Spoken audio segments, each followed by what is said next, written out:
Salut à toutes et à tous et bienvenue sur Warzone, votre podcast spécial baseball universitaire, mais pas que.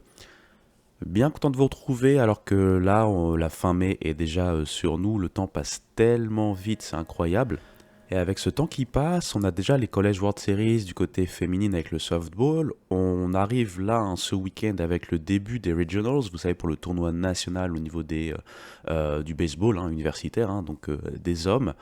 Et bien sûr, tout cela va nous amener petit à petit vers également la draft MLB 2026. Donc il y a pas mal de choses qui arrivent forcément avec la période de l'année dans laquelle nous sommes. Avant de commencer, comme d'habitude, le petit instant promo, vous pouvez retrouver cet épisode et tous les précédents sur YouTube ainsi que vos plateformes d'écoute, donc de podcasts préférés. Et de même, le Homera, vous me retrouvez sur tous les réseaux sociaux. On va y aller sans plus tarder. Allez, c'est parti.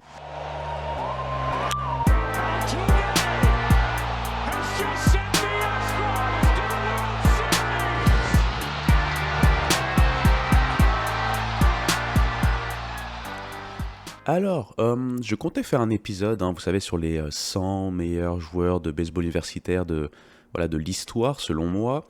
Mais du fait de l'actualité, forcément, je savais qu'à un moment, ça allait tomber un peu ric-rac.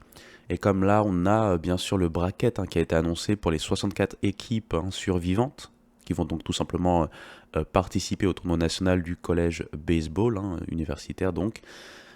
Je me suis dit autant parler de l'actu, puisque ça tombe aussi également avec le début des College World Series du côté des féminines, donc du côté du softball, avec un tournoi qui, comme chaque année, nous a et nous régale, tout simplement. Et j'ai envie de commencer rapidement par le softball pour vous parler en 2 minutes de la petite histoire des 8 équipes survivantes pour le coup, les 8 équipes qui se retrouvent du côté d'Oklahoma City pour ces College World Series féminines.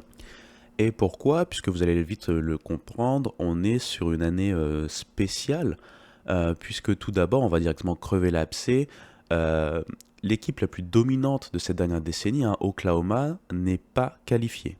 Elle s'est fait surprendre lors des Super Regionals, donc le tour précédent, par Mississippi State, qui a un peu cette histoire de petit poussé, cette histoire un peu de Cendrillon, parmi les 8 équipes qualifiées. Euh, Mississippi State a gagné à la surprise générale le Game 1. Oklahoma a forcé un win or go home avec la victoire sur le Game 2 et Mississippi State avec du caractère parce que franchement sur ce Game 3 on pouvait imaginer Oklahoma supérieur, mais vraiment avec leur trip Mississippi State a réussi à se qualifier. C'est clairement pas l'équipe que l'on attendait dans ce bracket des College World Series, mais ce n'est pas la seule surprise, attention. Par contre, c'est clair que ne pas voir Oklahoma à pareille fête après encore une très très grosse saison, saison de numéro 1 nationale quasiment, euh, ça se battait tout en haut avec des Alabama par exemple, pour ne citer que Alabama qui a fait clairement une grosse campagne par ailleurs. Mais clairement, Oklahoma était sur une pente ascendante sur cette saison, après, euh, de manière très limitée, attention, une petite désillusion sur la moitié de la saison dernière, puis après c'était bien revenu et ça s'est battu pour encore une fois remporter un titre consécutif. Je rappelle qu'ils ont gagné 4 titres consécutifs avant de perdre la saison dernière face à Texas. Texas qui d'ailleurs on va retrouver cette équipe parmi les 8 équipes qualifiées. Texas qui avait donc remporté la saison dernière son premier titre dans cette catégorie tout simplement de softball. Mais donc voilà, le premier gros choc, c'est Oklahoma qui n'est pas qualifié, et donc Mississippi State qui a choqué par sa qualification. Autre équipe qualifiée, là, c'est beaucoup moins une surprise, surtout depuis l'arrivée de Nigel Kennedy, c'est Texas Tech, mais attention, Texas Tech, dans l'un des plus beaux matchs du début du tournoi, a eu très peur. Dans son propre Regionals, il se retrouvait confronté à Ole Miss, Ole Miss qui a fait encore une fois une saison très solide. Ole Miss qui est clairement sur des campagnes très intéressantes. Ole Miss finalement s'est fait éliminer par Texas Tech, mais le premier match, le match 1 que j'avais d'ailleurs vu en direct, a été exceptionnel. Elles ont mis dans les cordes Nigel Kennedy, qui pourtant est l'une des meilleures pitcheuses, si ce n'est la meilleure pitcheuse de notre époque, très clairement au niveau du softball universitaire. Elles l'ont mis très rapidement dans les cordes. Preuve en est, après 4 manches, il y avait 4-0. Et 4-0 clairement clean, sans contestation possible. Elle s'était pris dès le premier inning un 3-run home run. Et clairement, la stratégie d'Ole Miss, c'était de compter sur ses frappeuses gauchères. Elles ont senti entre guillemets une faiblesse face à la machine Kennedy sur voilà, pitcheuse droitière d'ailleurs, hein, sur voilà, le batting face à la main inverse, si ça fait sens. Et surtout, avant de la faire complètement sortir hein, du match, c'est ce solo home run dans cette quatrième manche qui a voilà, montré l'effet gagnant du coaching staff avec la mise en place d'une pitch hitter gauchère qui va donc réussir ce nouvel home run. Et clairement, sa remplaçante n'a pas fait beaucoup mieux. Elle a réussi à tenir sur les deux manches suivantes, mais la manche 7, on se retrouve avec un 8-0 à l'entrée de la manche 7 pour Ole Miss. Et là, l'incroyable est arrivé. Donc, mené 8-0, Texas Tech a fait une remontada dans cette dernière manche. Et surtout, la plupart de cette remontada s'est fait alors qu'il y avait déjà 2 outs. Donc, il faut imaginer bien le choc. Donc, de 8-0, on est passé à 8-8. On a dû aller en extra inning. Et en extra inning, Ole Miss a rajouté un run, mais Texas Tech a réussi à walk-off en gagnant finalement 19. Ça les a quelque part un peu réveillés et ça leur a permis ensuite de dominer clairement leur regionals avant ensuite de dominer le Super Regional dans lequel elles étaient. C'était face à Florida d'ailleurs, un regional qui était très intéressant parce que Florida était aussi une grosse, comment je peux dire ça, une grosse powerhouse. Et d'ailleurs, au départ, Florida était légèrement favorite dans cette match-up. Texas Tech s'en est sorti 2-1 et donc rejoint nos 8 qualifiés. Autre qualifié, bien sûr, UCLA. UCLA, je le rappelle, hein, pour ceux qui ne le savent pas, c'est l'équipe qui a gagné le plus de titres dans l'histoire du softball. Le softball, en termes de College World Series, je pense que ça a commencé au début des années 80. Alors, il faudra vérifier parce que là, j'ai pas la chose sous les yeux, mais c'est quelque chose comme ça. Et UCLA a 12 titres. Après UCLA, les équipes qui ont le plus de titres, c'est quoi? C'est Arizona et Oklahoma avec 8 titres. Donc, il y a déjà un petit gap. Et ensuite, après ces 3 équipes qui ont plus de 3 titres, il n'y a pas d'équipe qui a au moins 3 titres. C'est-à-dire qu'ensuite, on a un tir groupé de 3 équipes avec 2 titres. Et après, un autre tir groupé d'équipes avec 1 titre. Voilà, donc je rappelle, c'est quand même assez récent. Hein, les College World Series, en termes d'histoire, hein, ça a une quarantaine d'années à peine au niveau du softball. Mais UCLA est donc l'équipe la plus titrée. Et UCLA est de nouveau présente. On va bien sûr regarder des Megan Grant qui est peut-être la batte la plus explosive hein, de toute la nation. On a des Jordan Wallery aussi du côté de UCLA. Et c'est clairement l'offense hein, qui fait que UCLA est parmi nous. UCLA a aussi profité du fait hein, que Florida State a choke dans son propre regional. Florida State a donc été éliminé par UCF. Très belle surprise et très beau parcours de UCF. Mais UCF n'a pas fait le poids face à UCLA dans les Super Regionals. Victoire nette et sans bavure de UCLA 2-0. Et donc, UCLA rejoint donc, comme j'ai dit, Texas Tech et Mississippi State. Autre équipe qualifiée, c'est Tennessee. Tennessee qui continue à être régulière au niveau des College World Series, surtout depuis qu'ils ont cette formidable pitcheuse dont on a parlé par rapport à la AUSL, hein, j'en ai parlé lors du dernier podcast, c'est Carlin Pickens, qui était d'ailleurs drafté en position numéro 1 hein, pour les USL qui arrive là dès ce mois de juin. Eh bien, avec un tel ace dans leur équipe, Tennessee a réussi notamment à sweeper son Super Regionals. C'était j'essaie de retrouver face à qui? C'était face à Georgia. Georgia qui avait d'ailleurs fait une très belle saison, qui avait réussi un très bon regional dans son propre stade, on va dire, dans son propre ballpark. Mais face à Tennessee, ils n'ont pas réussi à faire long feu, ils se sont fait sweeper. Une équipe dont on va parler qui s'est qualifiée, et c'est aussi une des belles histoires, hein, parce que c'est sa première qualification au College World Series, c'est Arkansas.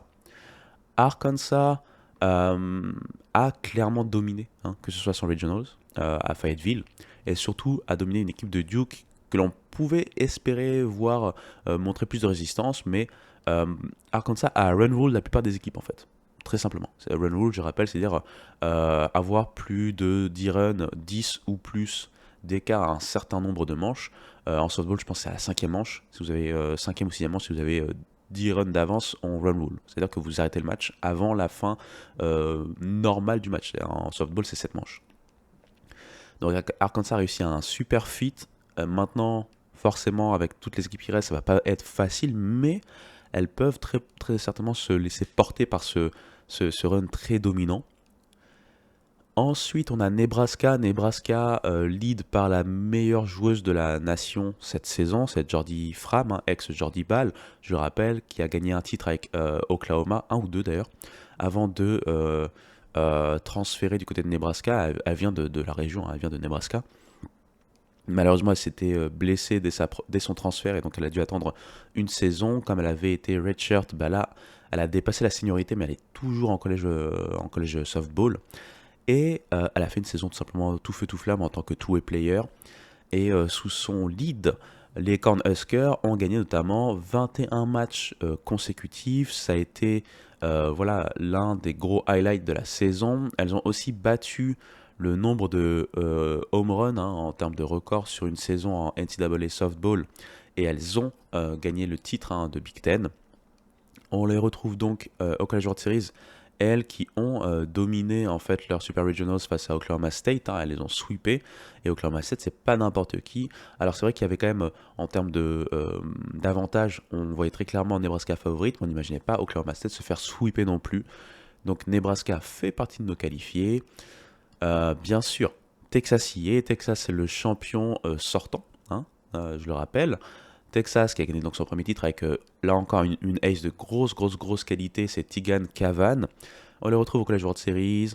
Elles peuvent faire quelque chose que très peu d'équipes ont fait. Hein. Oklahoma dans les années récentes, mais à part Oklahoma, ça on va remonter à du UCLA par exemple, du Arizona peut-être.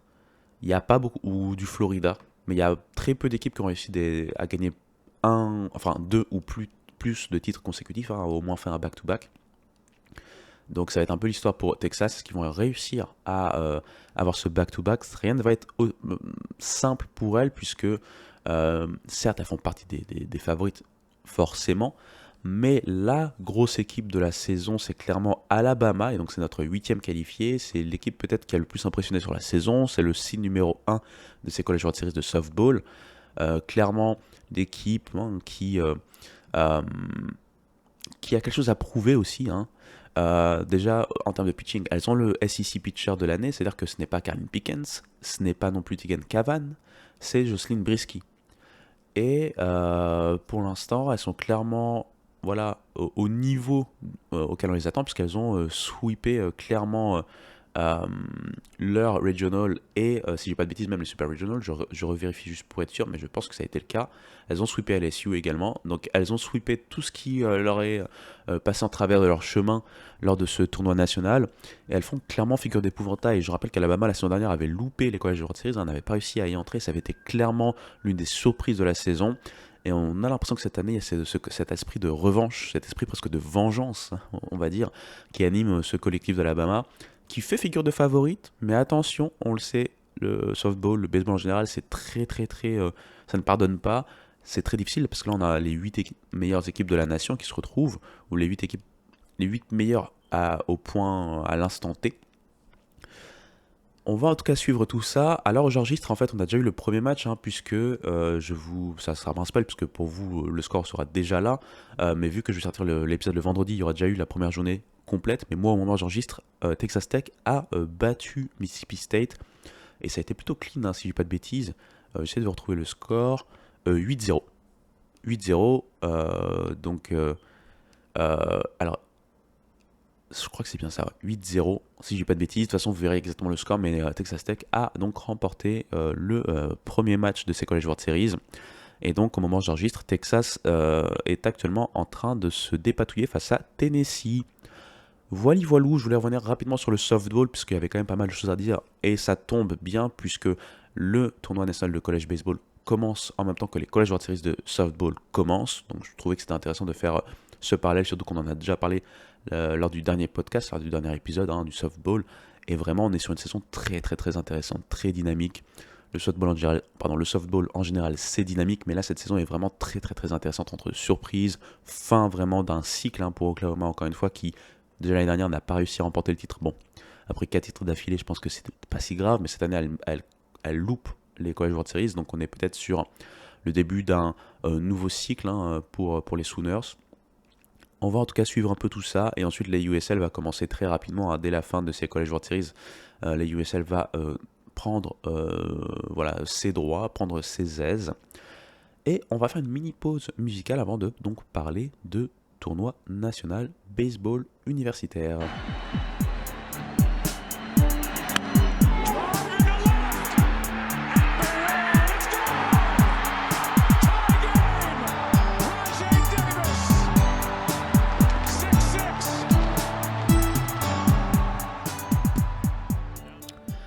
Donc la dernière fois que l'on a parlé dans ce podcast, on arrivait sur la fin de saison régulière des conférences, et donc s'annonçait après cela les tournois de conférences et enfin Selection Monday.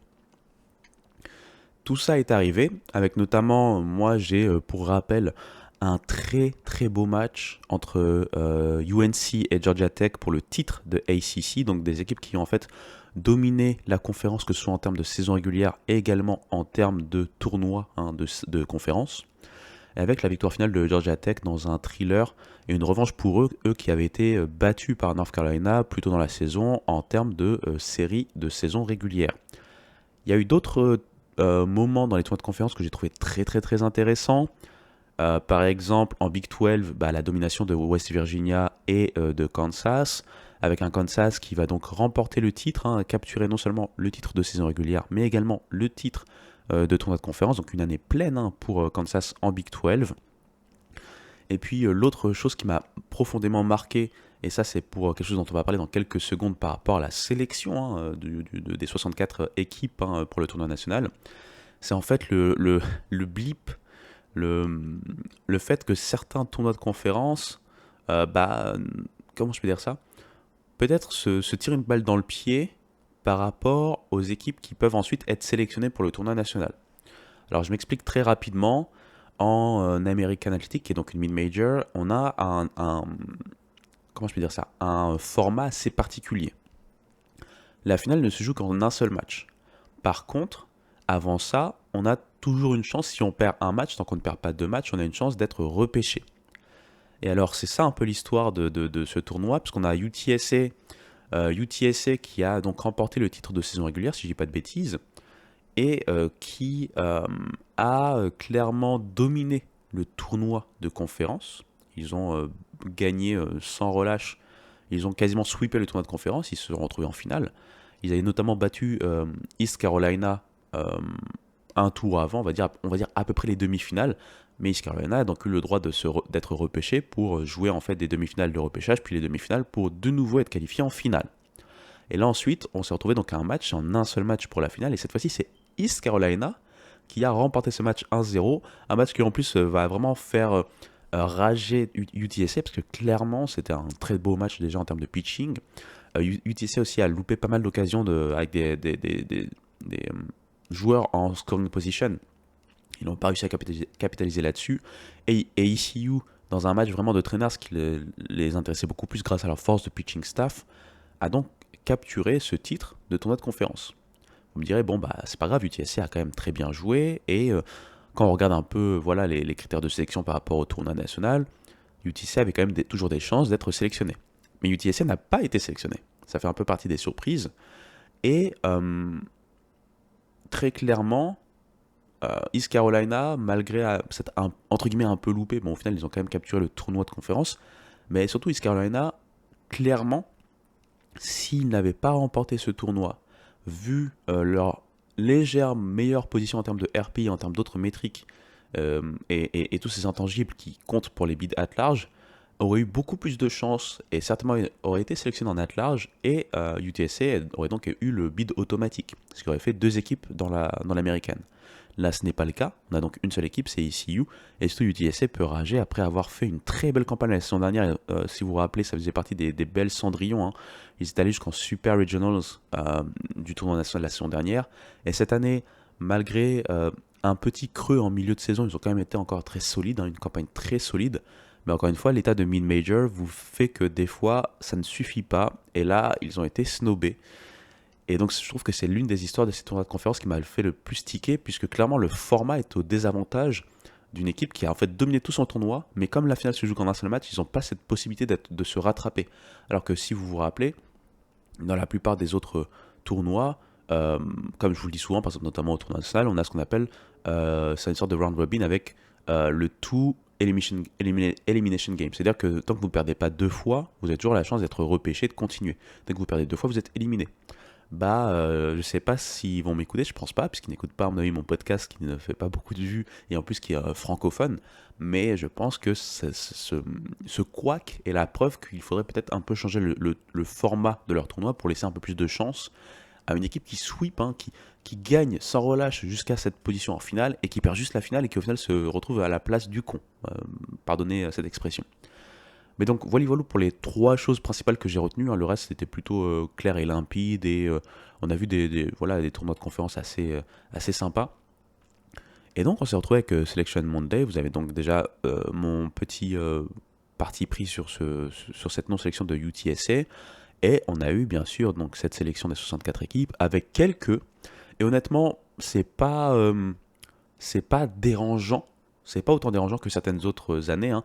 Il y a eu déjà très peu de surprises, mais parmi les surprises, il n'y a rien qui justifierait que ça soit complètement déconnant.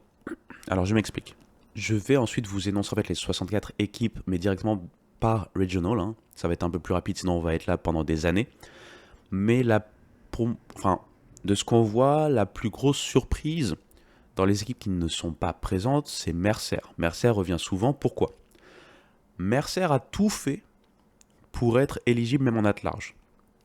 Ils ont un RPI qui est dans le top 30. Je pense qu'ils avaient le 28e RPI. Pour une mid-major, ça veut dire que vous n'êtes pas facilité la tâche avec un calendrier qui n'est pas si simple que ça. Ils n'ont peut-être pas beaucoup de victoires face au Quad One, c'est-à-dire le Quad One, les plus grosses équipes de la nation, les 25 plus grosses équipes de la nation. Ils en ont rencontré quelques-unes, ils ont un bilan négatif, mais pas dérangeant. Le reste du bilan est positif. Ils sont en SoCon, en South Conference. Voilà. En SoCon, ils gagnent la saison régulière. Donc ils ont tout fait, en fait, hein, très clairement, pour pouvoir être au moins considérés pour l'at large. Alors ils vont l'être considérés, mais au final ils vont être snobés. Pourquoi ? Puisque malheureusement, la SoCon, c'était très certainement de base une One Bid League, c'est-à-dire le bid automatique. Et Mercer a remporté donc la saison régulière, mais s'est fait surprendre lors du tournoi de SoCon. Il n'était même pas en finale, hein, parce que la finale c'était de mémoire Sam Ford face à The Citadel. Et c'est d'ailleurs The Citadel qui s'est qualifié, qui a donc le bid automatique de la SoCon. Malgré tout, d'après les critères habituels, hein, du comité, il y avait toujours normalement de fortes chances pour retrouver Mercer, parce qu'encore une fois, j'ai dit le RPI et même les autres métriques sont très favorables. Ils remportent le titre de saison régulière de SoCon. Leur problème, c'est en fait l'ouverture, et c'est pas un problème en soi, attention, hein. C'est l'ouverture de certains critères pour d'autres mid-majors. Pour moi, c'est clairement là où ça s'est joué, mais je vais essayer d'expliquer après autre chose. Donc, la claire gagnante côté mid-major, c'est la Sunbelt. Donc, encore une fois, il n'y a rien de déconnant. On a donc pour une belle surprise, 5 équipes de Sunbelt qui sont qualifiées. Maintenant, très clairement, l'équipe parmi les équipes de Sunbelt qualifiées qui pouvait être comparée à Mercer en termes de résumé, c'était Texas State. Texas State a été récupéré, pourquoi ? Parce que son calendrier était certainement un peu plus compliqué, hein, tout simplement, que Mercer. C'est là-dessus que ça s'est joué. Mais en termes de résumé, Texas State n'a pas remporté sa conférence déjà. Texas State a un bilan au global inférieur.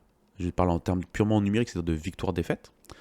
Et donc, encore une fois, ce qu'il a sauvé, c'est sa force de calendrier plus forte. Mais pourquoi ? Puisqu'il rencontrait d'autres équipes de Sunbelt qui ont fait de très très gros résultats, hein. Coastal Carolina, Southern Miss, Troy, Louisiana, et qui ont eu des forts RPI. C'est-à-dire que ce qui a pénalisé pour moi Mercer, et c'est pourquoi c'est pas choquant, mais c'est un peu difficile à avaler pour eux, j'imagine, c'est que Mercer, de son côté, les plus forts RPI dans sa conférence sont très faibles, sont dans les 3 digits, c'est-à-dire au-delà des centaines de positions. Donc c'était que le hors-conférence, c'est-à-dire les équipes qui les rencontraient hors de leur conférence, qui pouvaient leur permettre de continuer à être comparables. Alors que Texas State, c'est non seulement le hors-conférence, mais également sa conférence grâce aux très grosses performances des autres équipes que j'ai citées, donc les 4 autres équipes qualifiées du côté de la Sunbelt. Donc d'un côté, c'est un peu décevant et peut-être rageant pour Mercer. Si on est de Mercer, on va clairement créer l'injustice. D'un autre côté, on peut aussi féliciter le comité de ne pas avoir dérogé à cette règle de force de calendrier, quel que soit son pédigré. Puisqu'avoir une mid-major comme la Sunbelt, avoir autant, si ce n'est plus d'équipes que d'autres powerhouses, que des powerhouses conferences, c'est quand même fort. Il faut le noter. L'autre cas de figure, en fait, c'est clairement deux équipes qui sont qualifiées, qui auraient pu être mises en corrélation face à Mercer et qui auraient peut-être pu, dans ce cas-là, permettre à Mercer d'être qualifié. Je pense donc à deux équipes en particulier, c'est NC State et Kentucky. Alors, en termes de métriques pures, déjà on peut éliminer Kentucky de l'équation parce que Kentucky remplit tous les critères. Kentucky a au moins 13 victoires dans la SEC, a également un RPI qui est très élevé, une force de calendrier qui est très élevée, mais quand on regarde au plus près, il y a quelque chose de dérangeant. Kentucky, cette saison, ils n'ont remporté que 2 séries en SEC. Sur 10 séries, ils ont perdu 8 séries. Donc c'est-à-dire que clairement, on a favorisé les autres métriques comparé à ce qu'ils ont pu faire dans leur propre conférence. Parce que imaginez-vous, vous n'avez remporté aucune série quasiment. Les seules séries que vous avez remportées, c'est face aux deux plus faibles équipes de la conférence très clairement. Et malgré ça, vous êtes récupéré face, si on veut faire une comparaison brute, à une équipe qui certes est dans une conférence bien moindre, mais qui a tout gagné, si ce n'est son tournoi de conférence. Donc on pourrait se dire, Kentucky, c'est un peu rageant, mais bon, en termes de ce que fait le comité de sélection d'habitude, ce n'est pas déconnant parce qu'il regarde toujours les métriques, les cadrans de victoire, la force de calendrier, etc. etc. Mais peut-être qu'il ne regarde pas non plus, en tout cas pour sélectionner les 64 équipes, pour les hosts c'est autre chose, mais pour les 64 équipes en général, il ne regarde pas plus loin que ça. L'autre cas, et là c'est un peu plus spécial, c'est NC State. NC State est sur une saison, je pense qu'il termine en 32-22, c'est-à-dire un bilan même au global qui est moyen. En termes de conférence, c'est un bilan négatif. Je pense que c'est 14-16. 14-16 ou 13-17 d'ailleurs. D'habitude, en ACC, ce qu'on a vu, c'est plutôt... Ouais, je pense que c'est 13-17 parce que ce qu'on a vu d'habitude en ACC, c'est si vous avez au moins 14 victoires, un très bon RPI et d'autres métriques et une force de calendrier, etc., vous allez faire le cut. Même si c'est de justesse, vous allez être dans les last four in, c'est-à-dire les dernières 4 équipes qu'on le sélectionne. Mais NC State, non seulement ils ont été sélectionnés avec 13 victoires et donc 17 défaites, donc plus que le threshold, avec un bilan global moyen, avec certes un très bon RPI, c'est ça qui les sauve, mais ils n'ont même pas été sélectionnés dans le last four in, c'est-à-dire qu'ils étaient safe bien avant ça. Et c'est là où ça a été choquant quand on compare encore une fois à Mercer. Mais il n'y a rien non plus de déconnant par rapport aux autres métriques que d'habitude le comité de sélection récupère. Et surtout, il y en a beaucoup qui ont dit que NC State a peut-être aussi bénéficié du fait que Elliott Advent, leur coach légendaire, est sur son dernier run, parce qu'après ça, il quitte NC State. Je ne sais pas si c'est pour la retraite ou si c'est pour changer, mais en tout cas, il quitte NC State. Donc tout ça a peut-être joué dans la balance. On sait qu'NC State aussi a eu son lot de désillusions par rapport au comité. On se rappelle qu'en 2021, ils avaient un shot pour aller jusqu'au finale des College World Series. Ils étaient au College World Series, ils pouvaient aller en finale des College World Series. Mais l'effectif a été décimé par le Covid avant de rencontrer Vanderbilt et du coup ils ont été pénalisés et c'est Vanderbilt qui au final s'est retrouvé en finale des College World Series face à Mississippi State, on se rappelle. Et je pense que l'année suivante, ils ne font pas le cut pour les tournois nationaux alors qu'ils avaient très clairement un bilan qui pouvait leur permettre d'être pris. Donc il y a peut-être cette histoire un peu de compensation dans le temps, bien sûr. Mais à part ce cas-là précis de Mercer et donc ces deux cas de Kentucky et NC State, il n'y a rien de choquant dans les équipes qui ont été sélectionnées. Le dernier truc dont je voulais parler, donc c'est pas non plus choquant, mais c'est un peu bizarre. Enfin, bizarre. C'est un peu ce qui montre que ça peut être aléatoire par rapport au comité de sélection. C'est par rapport aux équipes hautes. Donc parmi les équipes hautes, déjà, on peut féliciter des équipes comme de mémoire, il y a Kansas, je pense, qui est tête de série numéro 15, et donc West Virginia, tête de série numéro 16. Mais pour moi, il y a quelque chose qui est un peu spécial.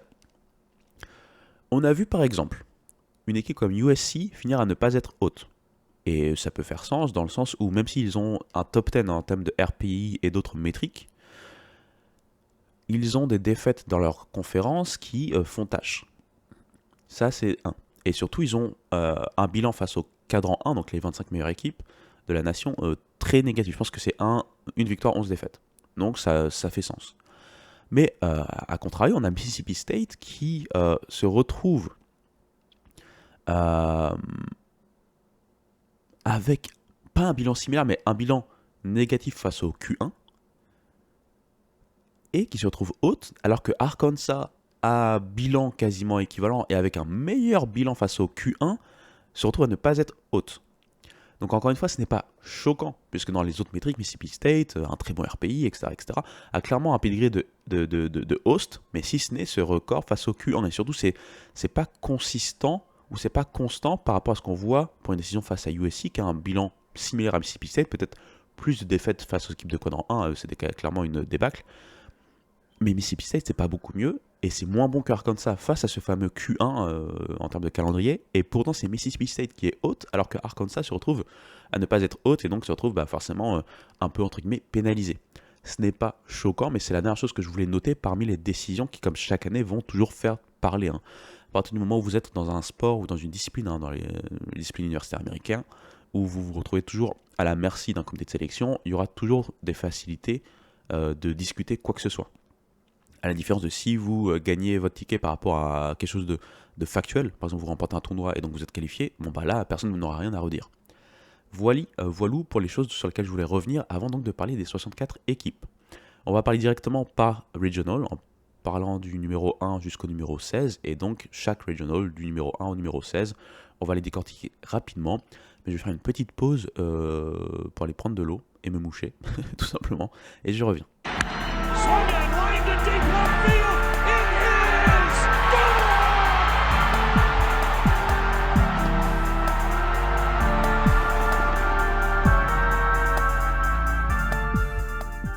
Alors, de retour pour cette partie où en fait je vais, comme je l'ai dit, en fait décrire chacun des regionals, ce qui va nous faire en fait 4 équipes par regional. Si vous vous rappelez bien, on a 16 regionals, donc 16 équipes qui sont hautes. Et je vais faire dans l'ordre tout simplement du numéro 1 au numéro 16. Et en même temps, je vais vous donner un mini pronostic. Je ne vais pas rentrer dans le détail de chaque poule, sinon on est là encore une fois pour des heures. Je vais vous dire par exemple, selon moi, cette équipe sort de cette poule, ce qui va à la fin me permettre de vous donner une sorte de Super Regionals, une prédiction sur les Super Regionals. Peut-être ça peut être un peu plus dynamique de cette façon. On va commencer sans plus tarder par parler de l'équipe numéro 1 de la nation, UCLA. UCLA, meilleure équipe de la nation de loin. Ils ont roulé sur la Big Ten, que ce soit en termes de saison régulière, en termes de titres de conférence. Je pense qu'ils n'ont perdu que 2 matchs dans les confrontations dans la conférence. Au global aussi, c'est très fort. Il y a clairement du Golden Spike candidate, on va dire, que ce soit Rox Cholowski, que ce soit Will Gasparino. Je dirais peut-être pas à ce point-là, mais même des Moulevai Levu sont pas loin d'être potentiels candidats. Au niveau même du pitching staff, je pense notamment à Easton Hawk, on a de quoi faire du côté du UCLA, c'est très très fort. Face à eux, on va retrouver Virginia Tech. Alors content de retrouver Virginia Tech après quelques saisons un peu plus en dents de scie. Le groupe de John Sveck s'en est bien sorti au niveau de la ACC. Et notamment grâce à leur pitching. Si vous vous rappelez en preview de début de saison, bon je pense pas que vous vous en rappeliez, même moi ça serait difficile pour moi de m'en rappeler, mais je vais vous le répéter en début de saison, ma question principale comme pour la plupart des équipes au final, c'est toujours le pitching. On sait que Virginia Tech a eu beaucoup de mal en termes de pitching ces dernières saisons. Et là, du fait qu'il y a eu beaucoup moins de blessures, du fait aussi que tout simplement les performances ont été meilleures, on a retrouvé un pitching tout à fait correct. On a notamment retrouvé au meilleur des moments un joueur comme Brett Renfro, qui a été très très bon sur la fin de saison. Et tout simplement, Virginia Tech est donc deuxième entre guillemets en termes de sélection, en termes de seeding dans cette poule. Et ils peuvent embêter UCLA pour moi. En troisième position, on a Cal Poly. Cal Poly qui reste sur des 2 saisons très intéressantes, tout simplement. Cal Poly qui va représenter la Big West. Et Cal Poly qui a là aussi du pitching, notamment au niveau du closing, très intéressant. Je pense que d'ailleurs leur closer principal, Nick Bond, c'est celui qui a réussi le plus de saves cette saison dans la nation, 15 saves. Donc c'est à noter. Et le seed numéro 4, c'est St. Mary's. St. Mary's fait clairement office de petit poussé dans cette conférence, n'importe quoi, dans ce regional. Attention, cela dit, puisque c'est une équipe qui, en termes de niveau offensif, a de quoi faire. Ils ont une très bonne base offensive. Ils ont notamment un joueur, je pense que c'est Diego Castellanos, qui a réussi notamment de grosses performances cette saison. Je pense que cette saison, il a .384 de moyenne à la batte notamment. Donc attention à l'offense de St. Mary's, mais clairement, ils ont l'air bien en dessous du reste voilà, des membres de cette région. Et moi, je vais partir par une victoire sans surprise de UCLA pour ce regional. On va aller directement de côté d'Atlanta avec l'équipe la plus hypante de la nation, l'équipe la plus sympathique à voir en termes d'offense. C'est l'équipe bien sûr de Van Lackey, Georgia Tech. Alors normalement j'aurais dû dire c'est l'équipe de Drew Burress, mais c'est vrai que Drew Burress a été un peu plus, je sais pas comment dire ça, est rentré un peu plus dans le rang cette saison, ce qui n'a pas empêché l'offense au global de cette équipe d'être voilà, en feu tout simplement. Euh, J'avais noté quelque chose du côté de D1 Baseball. Je pense que le différentiel run, vous savez, le nombre de runs que vous mettez face au nombre de runs que vous encaissez, était de plus 342, ce qui est une folie furieuse. Je pense qu'en termes de record all-time pour ce programme, pas au niveau national, mais pour ce programme, ils ont battu leur record en termes de home run sur une saison avec 125. Ils ont remporté la ACC en termes de saison régulière. Ils ont remporté la ACC au niveau du tournoi de conférence face à UNC, j'en ai parlé. Euh, voilà, c'est très très fort offensivement. Le pitching staff a été plutôt bon, c'est ce qui fait qu'ils sont tout en haut de la ACC d'ailleurs. Mais clairement, ce qui nous montre le plus, enfin, ce qui nous impressionne le plus, c'est leur offense.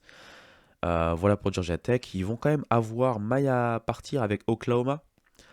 Oklahoma qui a une saison solide à défaut d'être exceptionnel du côté de la SEC. Ils ont surtout réussi à rentrer dans ce range de 13, 14, 15 victoires pour être voilà, plutôt tranquille en termes de sélection.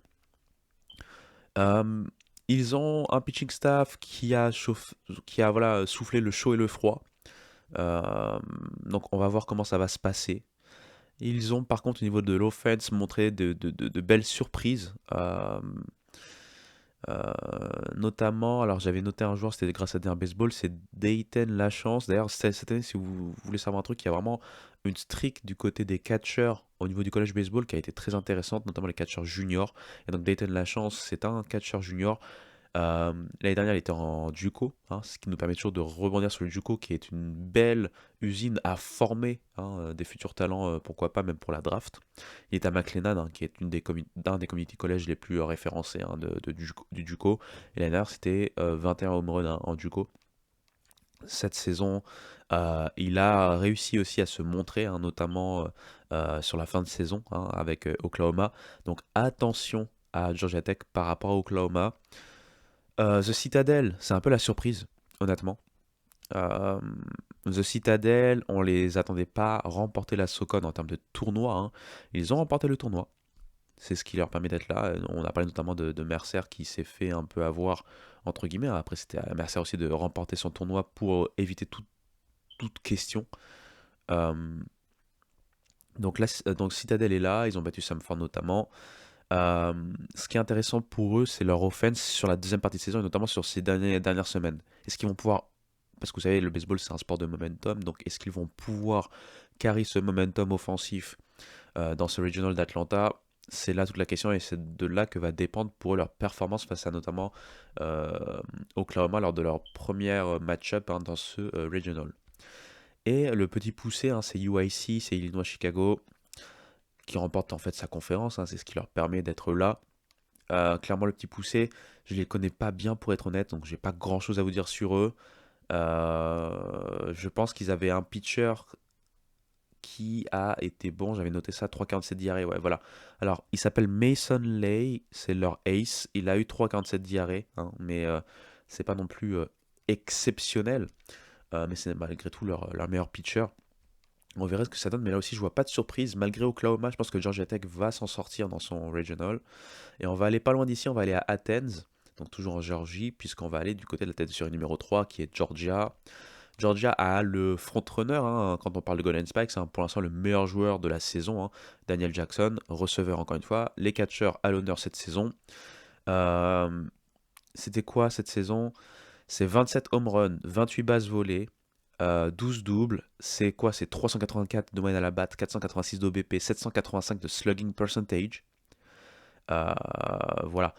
Je pense que dans l'histoire de la SEC, et même plus que ça, dans l'histoire de la première division, je l'ai noté grâce à Der Baseball, c'est le sixième joueur seulement de l'histoire de D1 Baseball en NCAA qui réussit 25 home runs, 25 bases volées.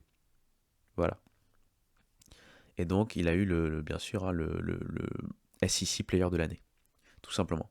Donc, Georgia, avec leur politique, hein, comme j'ai dit, sous Wes Johnson, hein, de ne pas avoir peur de refaçonner l'effectif avec beaucoup d'expérience, parce que je rappelle qu'ils ont des joueurs comme Kaden Aoki, qui est un pitcher référencé de côté du USC, qui est senior ou même au-delà en termes de seniorité, peut-être un senior 5 year, et qui a un peu amené son calme, que ce soit dans la relève en tant que middle reliever pour des longues relèves, ou même des fois en tant que starter pour boucher les trous.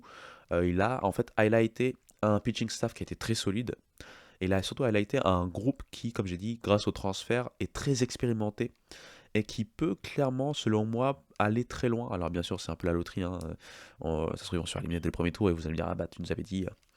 Mais moi, pour moi, Georgia, c'est vraiment l'équipe qui peut faire office d'épouvantail cette saison, qui pourrait aller à Omaha.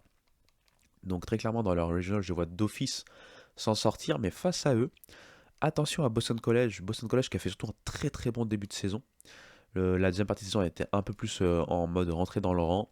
Ils ont des fighters, ils ont un style de jeu, je le rappelle, hein, avec Imperdonato. Bref, je me rappelle plus son nom. Le coach, il est connu en plus. Il avait fait la même chose à Wofford. J'ai plus son nom, désolé, ça doit être Interdonato. Enfin, c'est dans ce range-là et je peux pas aller chercher maintenant le nom, je suis désolé. Mais vous le retrouverez certainement grâce aux précédents épisodes, j'en ai parlé assez souvent. Mais il a réussi enfin à mettre cette recette hein, de baseball d'opportunisme et d'opportunité. Et en fait, il a vraiment un groupe de fighters avec pas mal de seniorité. Je pense notamment à AJ Colarusso. Euh, il a notamment réussi une saison très solide, hein. Euh, Notamment surtout au tournoi de ACC, hein. Il s'est vraiment, vraiment, vraiment bien battu. Ils se sont battus jusqu'au bout et ils sont pas allés très loin de pouvoir kick out, hein, de pouvoir éliminer UNC. Malheureusement pour UNC est passé. Mais donc attention, Boston College a vraiment les outils pour vraiment embêter Georgia. Je vois malgré tout Georgia passer. Les deux autres équipes hein, qu'on appelle ça, de ce regional, c'est Liberty. Alors Liberty ils sont sur une très très belle saison.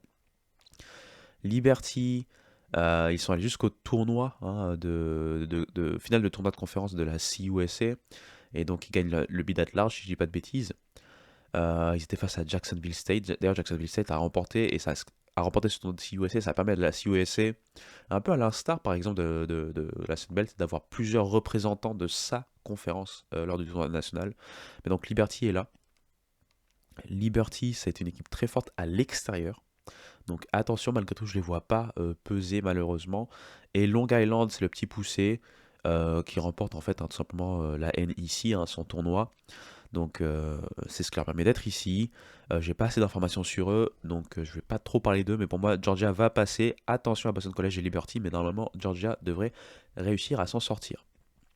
On va aller du côté du régional d'Auburn. Auburn qui a fait une très très belle saison, une saison très solide. C'est pas pour rien qu'ils sont dans le top 8 hein, et assez largement de la nation.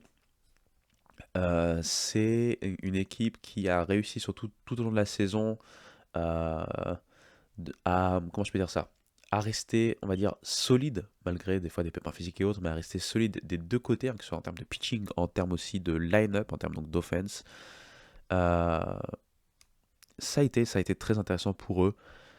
Face à eux, on va retrouver UCF. Alors attention, attention à UCF. UCF, vraiment, vraiment, vraiment, ils se sont bien réveillés euh, cette saison hein, par rapport à la saison dernière. UCF, je rappelle, il y a deux saisons, très belle surprise par rapport à la saison Big 12.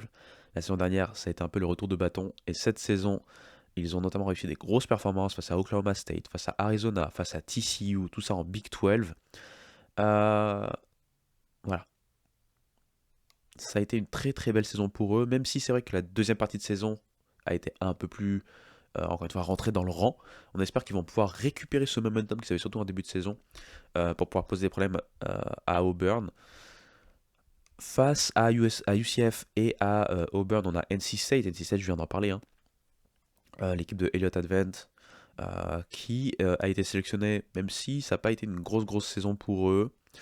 Elliott Advance, donc voilà, donc je pense que c'est une retraite, hein. Quand j'y pense, parce que tout à l'heure j'ai dit que j'étais pas sûr, mais je pense que c'est une retraite. Il a quand même fait 30 saisons en tant que coach de NC State et une quarantaine de saisons au global dans le college baseball.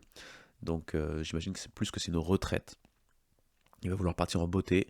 Et il a des joueurs, hein, parce que NC State, on n'en parle pas souvent, mais il récupère toujours ce genre de joueurs très combatifs. Il a des joueurs qui ont aussi des choses à prouver. Donc il y a moyen, hein, que NC State soit un peu un troublemaker dans le Regional d'Auburn. Et enfin Milwaukee, alors Milwaukee c'est le petit poussé, ils ont gagné leur ligue, hein, tout simplement. C'est ce qui leur permet d'être là. Maintenant, je connais pas bien Milwaukee, honnêtement, j'ai pas grand chose à dire sur eux. Euh, et pour moi,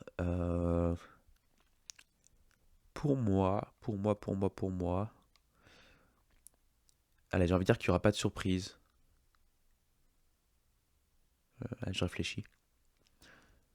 J'hésite entre la grosse cote NC State qui pour la dernière de Elliott Advent nous fait un double upset parce qu'ils sont tête de série numéro 3, c'est-à-dire qu'ils sont derrière UCF et Auburn. Mais d'un autre côté, juste en regardant les performances des équipes, hein, j'ai l'impression qu'Auburn est quand même au-dessus. Donc je vais pas, voilà, je vais prendre Auburn. On va rester sage, pas de surprise, Auburn. On va aller du côté de Chapel Hill, donc le regional de North Carolina. Et alors là, North Carolina, alors je sais pas ce qui s'est passé, c'est un peu le problème aussi des tirages. Et du fait que, comme j'ai dit, quand vous faites les regionals, j'en avais parlé, il y a aussi cette difficulté à devoir calibrer un peu les regionals par rapport à votre location. Donc c'est ce qui un peu plombe North Carolina, parce qu'ils sont tête de série numéro 5, mais quand on voit le reste enfin, le reste du regional, on se dit, bah, on a l'impression que c'est tête de série numéro 15 ou 16, quoi. Alors North Carolina est bien sûr fait figure de favori de son regional. Ils ont une rotation de psychopathes. Euh, Ils ont un pitching staff de psychopathes en général. Alors, la rotation, il y a Jason DeCaro, il y a Ryan Lynch, il y a Folger Bose. Euh, Ça a été impressionnant cette saison. Dans la releveur, à noter, il y a Caden Glover, qui était d'ailleurs freshman de l'année en ACC. Je pense qu'il y a. Alors, c'est McDuffie son nom? Walker McDuffie, je pense, de mémoire. Faudrait que je vérifie sur DR Baseball, mais là, je peux pas. Donc, vous allez devoir me croire. McDuffie, qui a été aussi très fort. Euh, oui, c'est ça, je pense que c'est ça, parce que les deux étaient closer. Enfin, releveur slash closer, ils ont réussi quelques saves. Euh, Clairement, North Carolina, ils sont moins impressionnants offensivement qu'il y a 2 saisons. Ça reste très bon, ça reste toujours expérimenté, mais c'est surtout en fait leur pitching staff qui pour moi est impressionnant. Et il va falloir qu'il le reste parce que face à eux, on a Tennessee. Tennessee, euh, waouh. Tennessee, alors ça a été irrégulier. Faut dire faut dire ce qu'il est. Ça a été irrégulier, mais Mama, leur offense, encore une fois, ça fait, je pense, c'est leur 5e année de suite qu'ils sont à au moins 100 home runs ou plus offensivement, collectivement. Euh, Henry Ford, le transfuge de Virginia, a été très bon. Il a eu 19 home runs notamment. Mais à côté de ça, il y a eu Blaine Brown qui a eu une période d'adaptation qui s'en est bien sorti en deuxième partie de saison avec 13 home runs au final. Levi Clark, 13 home runs. Blake Grimmer, 12 home runs. Rhys Chapman, 10 home runs. Enfin, je veux dire, quand vous avez 5-6 joueurs qui vous font au moins du 10 home runs dans une saison universitaire, je rappelle, c'est qu'une cinquantaine de matchs en termes de saison régulière plus tournoi de conférence, euh, faut se rendre compte de leur jeu offensive.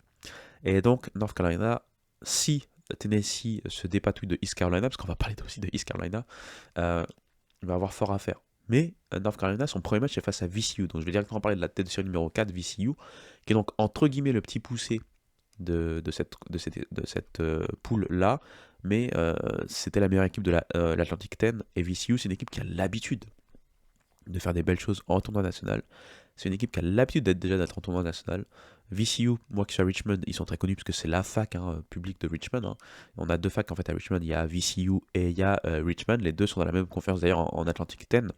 Richmond, fac privée, est beaucoup plus modeste en termes de baseball, mais par contre VCU, ils ont l'habitude de nous sortir des belles choses, que ce soit au niveau de leur conférence, mais aussi au niveau national. Donc le premier match, c'est North Carolina VCU, et rien ne nous dit que North Carolina va avoir un train de vie assez facile.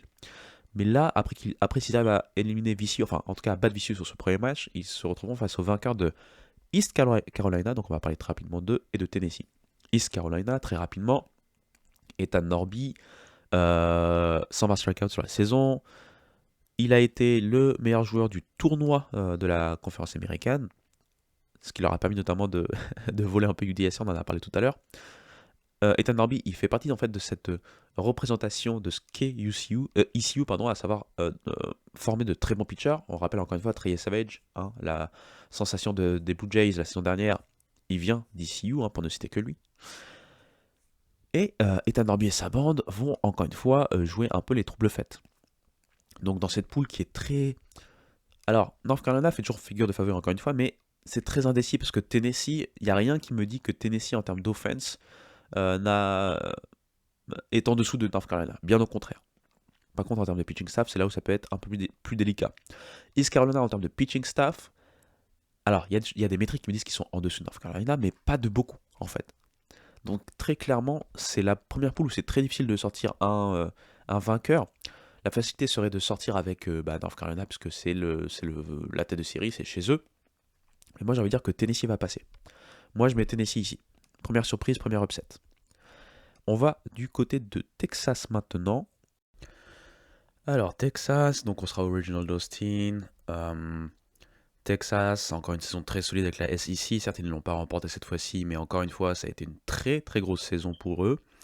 Ils ont eu la confirmation de Dylan Volantis.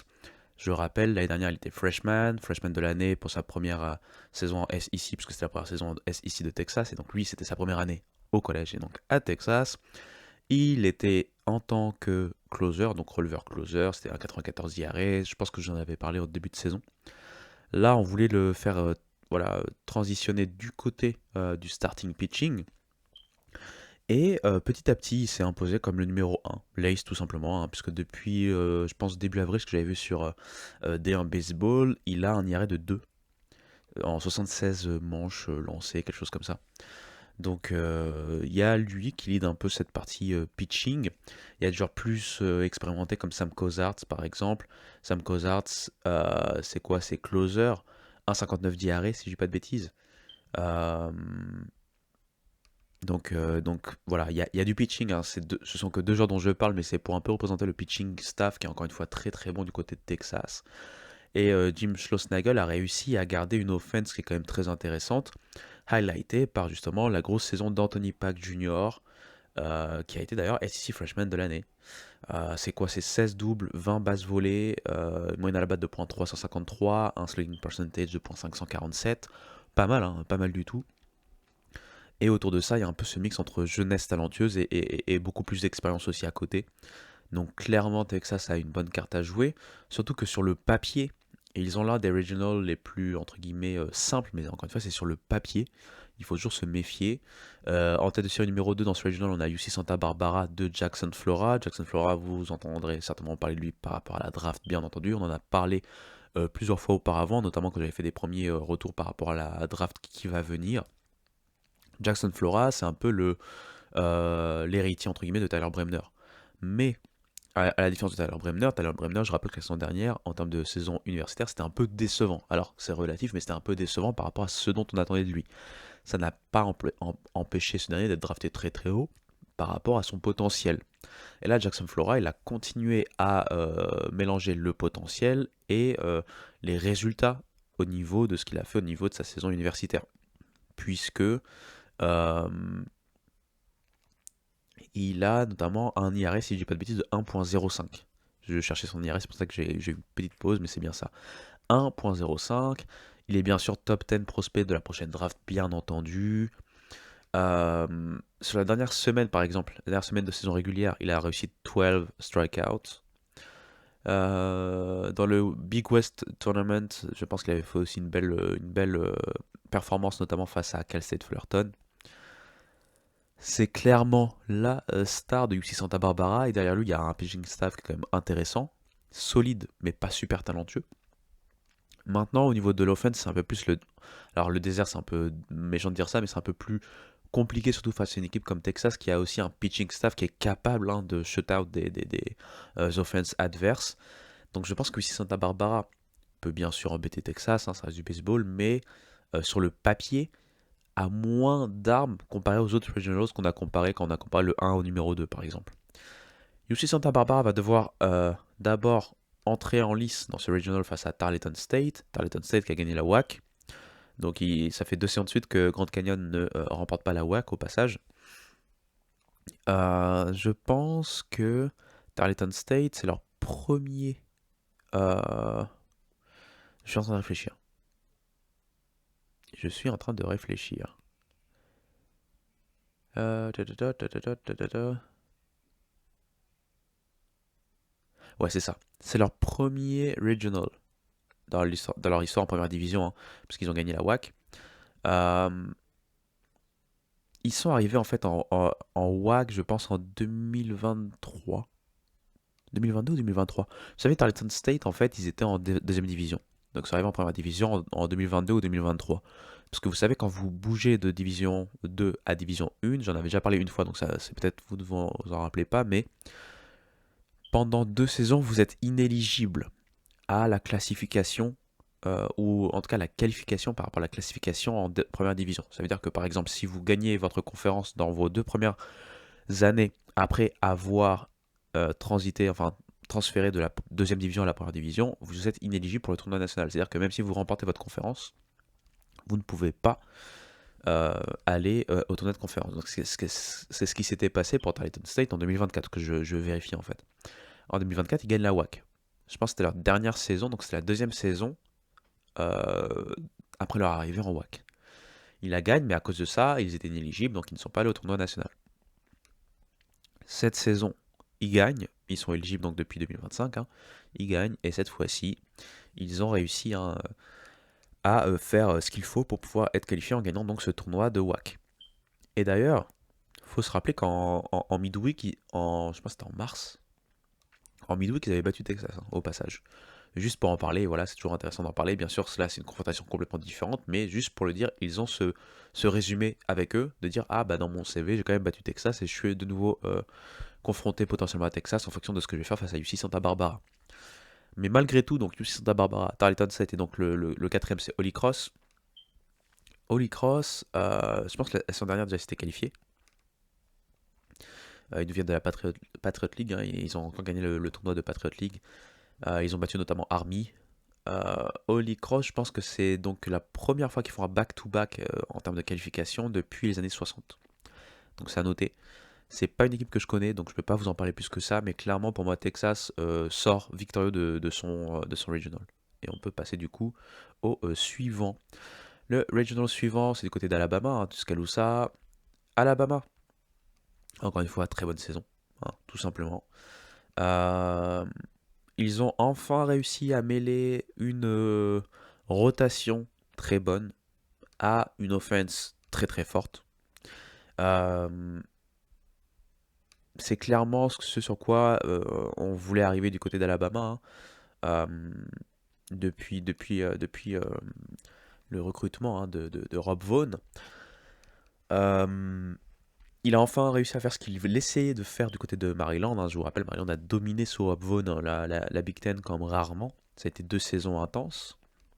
Malheureusement, ils étaient un peu courts en termes de pitching staff et de profondeur de pitching pour être vraiment légitime lors du tournoi national. Mais là, avec les moyens qu'il a en SEC, notamment du côté de Tuscaloosa, il a pu mettre en place vraiment un effectif à sa mesure. Et ce qui est intéressant, bien sûr, il y a ce côté star avec Alabama, puisque je le rappelle quand même, hein, on va pas l'oublier, mais ils ont le fameux, hein, Justin LeBron de leur côté. Donc clairement, Alabama fait figure de favori pour moi dans, euh, dans son regional. Et je serais curieux de voir un peu comment la rotation, hein, Zayn Adams, Tyler Fay et compagnie se comportent, notamment dans ce tournoi. Je pense aussi donc au troisième larron, hein, de la bande, hein, Miles Upchurch, parce que Miles Upchurch, ça a été un peu comment je peux dire ça? La belle surprise de la saison, hein. Il a un IRA de 3,34, je pense que c'est le meilleur IRA de cette rotation, mais le reste ça reste très solide. Euh, on va voir comment il se comporte, surtout on va voir qui va commencer vraiment, hein, notamment face à la tête de série numéro 4 qui est Alabama State. Et oui, euh, Alabama State qui a donc réussi à remporter la SWAC, hein, ce qui est très intéressant pour eux. Mais surtout, en fonction de qui ils vont qui ils vont starter face à Alabama State, ils pourraient très rapidement nous donner des indications sur qui va starter s'ils remportent leur premier match face au vainqueur entre USC Upstate tête de série numéro 3 et Oklahoma State tête de série numéro 2. Oklahoma State, ça fait plaisir de les retrouver à un très bon niveau après des saisons où Josh Holiday a vu des choses un peu plus irrégulières, on va dire. Là, surtout sur une deuxième partie de saison Big 12 très intéressante, ils nous ont montré voilà, qu'ils sont très très forts offensivement. Ça faisait un petit moment. Colin Ritchie, je pense que c'est 29 home runs sur la saison, avec un OPS de 1.305. Donc clairement, il se place là en termes aussi de se montrer par rapport à la draft, parce qu'il est junior. Mais après, il n'y a pas que lui. Aiden Meola, c'était aussi au moins 15 ou 16, je regarde, mais 17, voilà, 17 home runs. On a d'autres joueurs, Brugman, Cornover, Schul. Je pense même Brock Thompson en a 10, donc c'est-à-dire qu'on a 5 ou 6 joueurs à au moins 10 home runs. Donc cette offense, qui a un swing percentage en termes d'équipe de .562, va être un peu ce qui va nous permettre de jauger aussi Alabama s'il se qualifie face à Oklahoma State, et que bien sûr Oklahoma State passe à USC Upstate, parce que USC Upstate, il faut pas comment je peux dire ça, les sous-estimer. C'est vrai que cette année, on pensait que ça allait être un peu plus compliqué, parce que la saison dernière, ils avaient fait une très belle saison, mais du coup, ils ont vu pas mal de leurs joueurs de la saison dernière, leurs stars de la saison dernière, comme Vance Sheehan par exemple, quitter en fait, transférer du côté d'autres facs. Vance Sheehan, pour rappel, il est du côté de Miami par exemple, pour ne citer que lui. Ils ont perdu pas mal de joueurs importants, mais malgré tout, euh, ils ont réussi à rester très très bons, très cohérents, encore une fois, au niveau de leur saison, que ce soit en termes de saison régulière et ensuite en termes de tournois, de conférences. Et donc, j'ai envie de dire que c'est assez homogène avec pour moi Alabama qui est au-dessus du reste de l'homogénéité.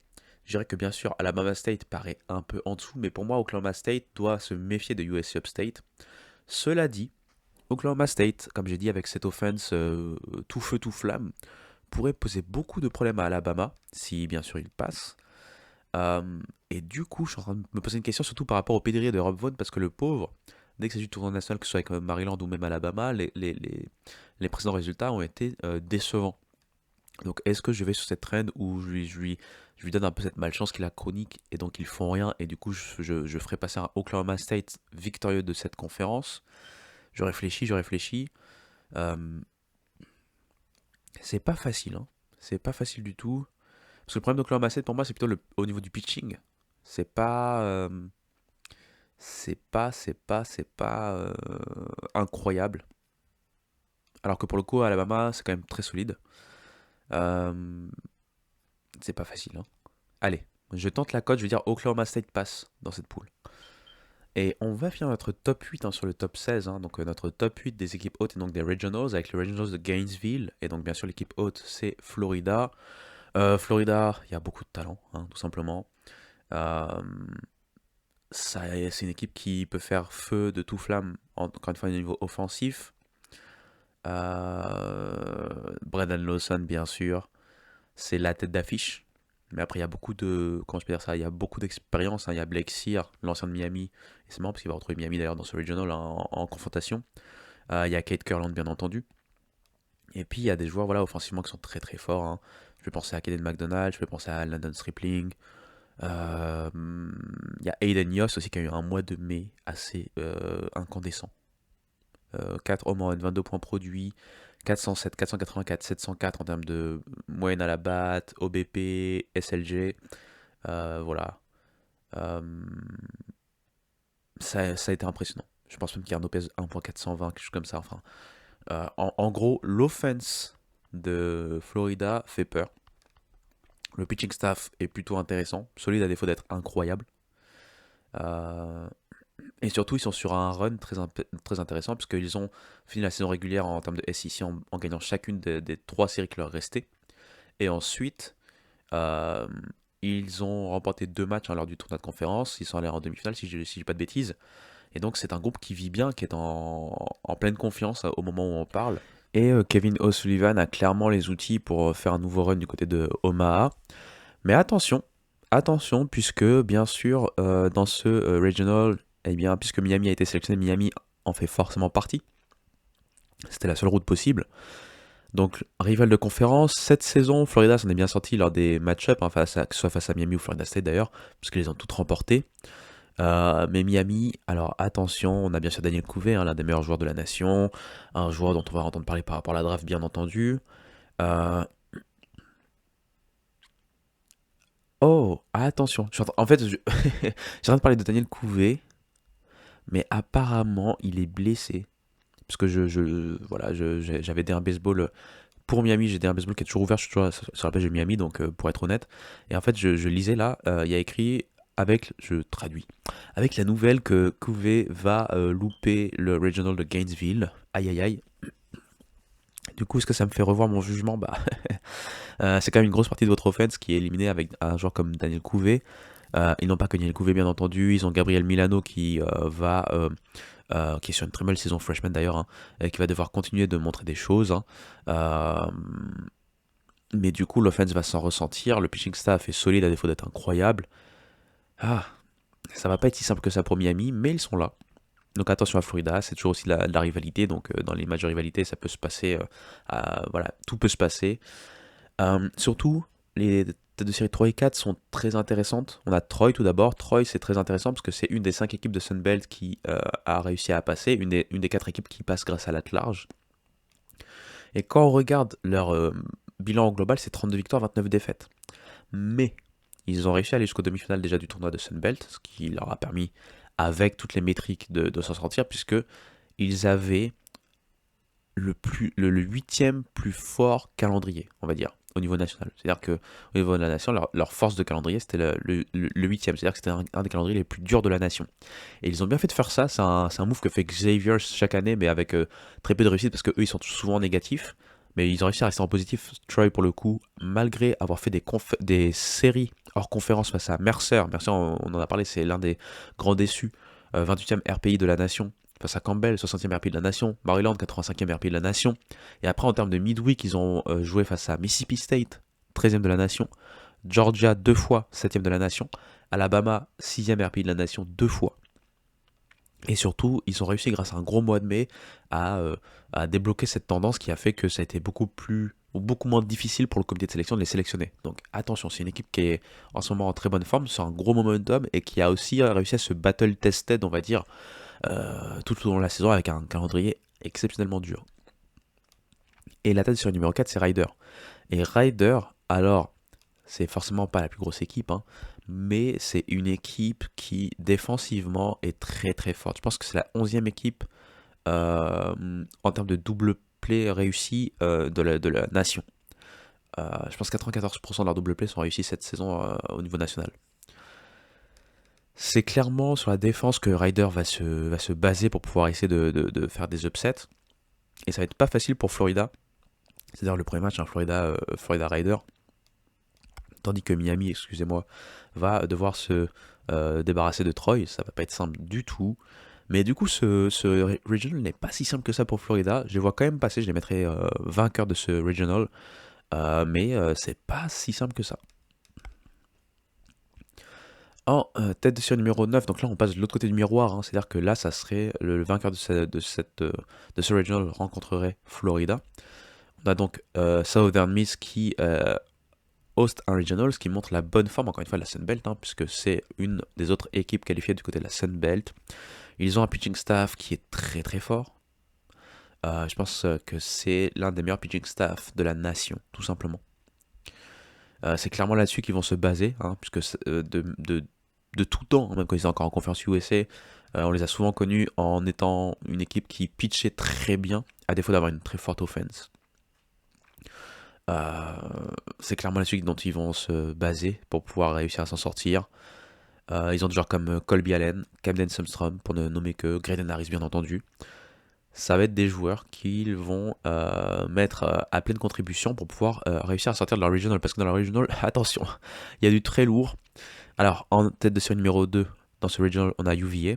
UVA, après la saison dernière, très décevante, et donc le départ de Brian O'Connor, la légende, en termes de coaching, plus le gros changement d'effectif, avec beaucoup de joueurs partis. On a parlé de Henry Ford côté Tennessee, on a parlé aussi... Enfin, il y a aussi d'autres joueurs qui ont suivi du coup du côté de Mississippi State Brian O'Connor, ils ont réussi à récupérer des joueurs comme AJ Gracia, je pense que Kyle Johnson est également là-bas, et bien sûr en termes de coach, c'est Chris Pollard, et ils ont réussi à faire la transition sans avoir besoin d'une année ou deux. Alors, ils ont clairement au niveau offensif réussi des grosses choses. AJ Gracia bien entendu, d'ailleurs un prospect pour la draft, Eric Baker, Sam Harris, Harrison Didawick, c'est des joueurs qui font peur à n'importe qui. Ils font partie d'un line-up qui fait peur à n'importe quelle équipe. Et c'est ça que va devoir se farcir si chacun réussit son premier match, Southern Miss. En plus de ça, après Virginia, on a Jacksonville State. Jacksonville State, très très forte équipe, c'est la deuxième équipe de CUSA à être qualifiée avec Liberty. C'est clairement l'équipe qui a fait peur à toute la nation en termes de potentiel, surtout au niveau du pitching. C'était impressionnant au niveau du pitching. Je pense qu'en termes de pitching staff, c'est l'un des meilleurs pitching staff de la nation en termes de chiffres. Je pense qu'ils ont réussi à avoir, je suis en train de chercher, un IRA de 3,77 au niveau global et un whip de 1,29 au niveau global. Ils ont des pitchers comme Bo Bryans, qui a eu un IRA je pense de 3,63. Stephen Cash, qui a eu un IRA de 2,94. Ils ont Ellie Pillsbury, en l'instant de NC State, avec un IRA de 4,07. Enfin, ils ont en fait des joueurs qui font partie des meilleurs que ce soit en termes de rotation. En termes de bullpen au niveau collectif, c'était 3,37 d'IRA. Presque 11 strikeouts per 9, c'est-à-dire 11 strikeouts par, si on rapporte à 9 manches sur l'année. Et en plus, ils ont remporté la conférence USA. Donc, attention de ne pas les sous-estimer. Et après, la tête de série numéro 4, c'est une tête de série qui a failli éliminer LSU l'année dernière. Et quand on sait ce qui s'est passé après, parce que LSU a remporté le titre, faut pas les sous-estimer du tout. C'est Little Rock. Little Rock, de la Ohio Valley Conference. Ils ont réussi à faire ce qu'il fallait pour se qualifier. Et surtout, encore une fois, ils ont réussi une très grosse saison. Ça fait deux fois de suite, donc du coup, parce que la saison dernière, ils s'étaient qualifiés déjà, comme j'ai dit, ils étaient face à LSU, notamment dans un final irrespirable pour LSU. Et là, cette saison, on les retrouve donc du côté de Southern Miss. Donc clairement, Southern Miss se retrouve dans un groupe très compliqué. Très très compliqué. C'est limite, là je vais tenter entre guillemets la surprise en les voyant quand même se qualifier. C'est-à-dire que la non-surprise serait de mettre UVA, ici, clairement. Même si Southern Miss est une tête de série. Mais par rapport aux dynamiques, par rapport à ce qu'on peut voir, que ce soit Jacksonville State, que ce soit Little Rock ou soit UVA, ils ont tous une claire chance face à Southern Miss, sans vouloir minimiser leur performance. Mais du coup, entre guillemets, la cote, c'est justement de prendre Southern Miss et c'est ce que je fais. Donc pour moi, le premier Super Regional que j'ai, c'est Southern Miss face à Florida. Ensuite, on va aller du côté de Florida State. Alors Florida State, ça va pas être si simple que ça, parce que je le rappelle, leur meilleur joueur, Miles Bailey, qui est un des gros prospects pour la prochaine draft, a eu une blessure grave qui lui a fait terminer sa saison de manière prématurée. Ce qui a permis à Florida State de maintenir à peu près, de se maintenir à flot, c'est leur pitching staff. Très clairement, Wes Mendes et compagnie ont été incroyables. Et c'est ce qui fait qu'ils sont restés des contenders intéressants au niveau de la ACC. Mais par contre, ça s'est senti qu'au niveau offensif, ça a été très compliqué. D'ailleurs, je pense que sur la dernière partie de la saison, ils n'ont pas réussi à atteindre le nombre de home runs qu'avait réussi Bailey avant sa blessure. Bailey avant sa blessure, donc en 26-27 matchs, c'était 13 home runs et 913 de slugging percentage. Donc, compliqué maintenant de les imaginer vraiment réussir des grosses choses. Au niveau offensif, ils vont peut-être compter sur la grosse fin de saison de Ben Barrett. Mais ça va être compliqué de les voir vraiment être une grosse, réussir des grosses orgies offensives, mais par contre, ils ont, grâce à leur pitching staff, des claires chances. Mais face à eux, on a le dernier finaliste du tournoi, la saison dernière, des College World Series, c'est Coastal Carolina. Coastal Carolina, c'est encore une équipe de Sunbelt, je rappelle, qui a donc navigué dans une saison pas si simple que ça. Déjà leur ace, il a loupé pas mal de matchs, puisqu'il est revenu que fin avril. Cameron Fluckey a pris une grosse blessure. Il a eu du mal à revenir, bien sûr, et il fallait se remettre dans le rythme, mais la fin de saison était très bonne pour le coup. Euh, c'est pas le seul qui a manqué, hein, parce que Aiden Johnson a lui, il a manqué la saison, hein, tout simplement. Euh, ça a été très compliqué en fait, hein, au final, à trouver les bons pitchers à mettre en place et compagnie. Malgré tout, ils ont réussi à rester solides au niveau du pitching, hein. Ils ont eu un IRA au global de 5, donc c'est moyennasse, mais ça reste dans le top 100 national. Et ils ont réussi à faire une belle saison en Sun Belt, ce qui leur permet toujours voilà, d'être là pour le tournoi national grâce à un bid at large. Ça va être compliqué pour Florida State, clairement, puisque Coastal Carolina arrive quand même avec plus d'armes que ce qu'ils avaient durant la saison, parce que maintenant Cameron Fluckey est en santé.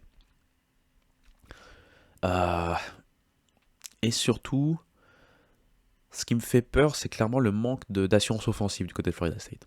Le reste enfin pas du roster, mais voilà, des membres présents dans ce regional, c'est Northern Illinois et St. John's. St. John's, Big East. Euh, c'est clairement la meilleure équipe de Big East sur cette saison. Ils ont remporté et la saison régulière et le tournoi de Big East. Ce qui est intéressant, c'est que St. John's, la saison dernière aussi, c'était une très belle saison. Donc ils sont sur une belle continuité. Mais ça me paraît en dessous de ce qu'on a en termes de Florida State et de Coastal Carolina. Et Northern Illinois, euh, c'est une surprise en fait. C'est clairement une surprise puisque ils ont réussi, alors qu'ils étaient vus dans le ventre mou de la MAC, ils ont réussi à remporter la MAC et le tournoi de la MAC. Donc clairement, je vois dans ce... c'est compliqué. Allez, je vais tenter la cote, je vais dire que Coastal Carolina passe. Et limite, c'est pas une cote. C'est limite Florida 7 qui continue à passer malgré tout, qui serait la cote. Mais je vais tenter Coastal Carolina qui passe ici.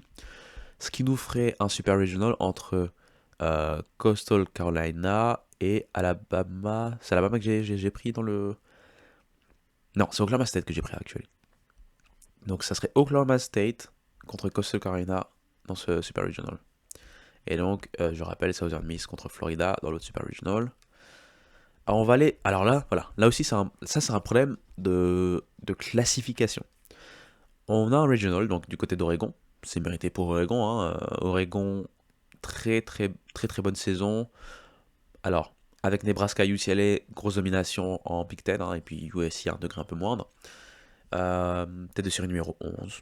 Rien à dire, c'est mérité. Par contre, alors, on va parler rapidement de leur force, hein. Ils ont, que ce soit offensivement ou que ce soit au niveau de pitching, des très bons joueurs. Ils ont de la star, ils ont des joueurs solides, ils ont tout ce qu'il faut. En fait, c'est un roster très complet. Maintenant, ce qui m'embête un peu avec Oregon, c'est surtout ce qu'ils sont capables de faire et là où ils sont capables de se louper quand on arrive au tournoi national. Donc j'espère que ça ne sera pas le cas pour eux, mais ils vont avoir fort à faire puisque dans leur pool, on a Oregon State. Et donc Oregon State, c'est un peu la surprise, hein. Oregon State, clairement avait un shot à être un host. Oregon State a payé le fait que d'une part, c'est une fac indépendante, donc il fallait compter clairement sur la strength of schedule, ce qu'ils ont réussi à faire en partie, mais aussi sur des intangibles. Le fait que déjà, comme il n'y a pas de conférence, c'est plus difficile, puisque eux, ils ont que du calendrier hors conférence pour le coup, donc il n'y a pas de pédigré conférence. Mais aussi, quand je parle d'intangibles, c'est le fait que leur meilleur joueur, l'un des joueurs qu'on voulait le plus voir lors du tournoi national, c'est Dax Whitney. Dax Whitney qui va être un fort prospect pour la draft 2027, bien sûr, qui était sur une saison incroyable. C'est tout simplement Dax Whitney qui s'est blessé et qui a donc mis fin à sa saison de manière prématurée. Et comme Oregon State, leur force principale, c'est leur pitching staff, ils n'ont pas d'offense, hein, faut dire la vérité, leur offense a été très très faible.